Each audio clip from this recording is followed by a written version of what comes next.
Ito yung dalawa guys oh. Yung inuwi ko. Yung dalawa tinali ko doon sa damuhan.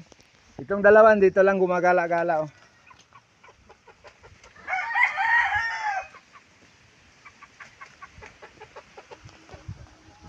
Tinanggal ko sila doon sa kulungan kasi lumalandi yung isang inahin ko doon. Kaya iniwan ko sila lang dalawa doon kasama yung barako.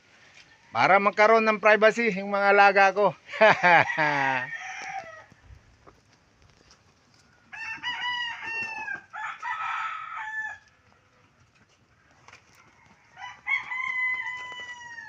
Andito lang to sa bahay namin guys. Malapit. Andyan lang yung bahay namin oh.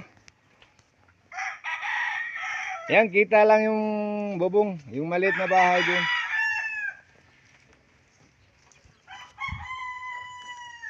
Dito ko sila inilalagay pag gabi, itong dalawa.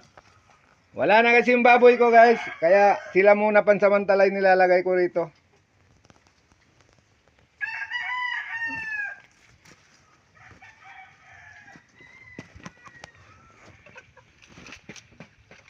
Anak yan sila guys, sa dalawang inahin.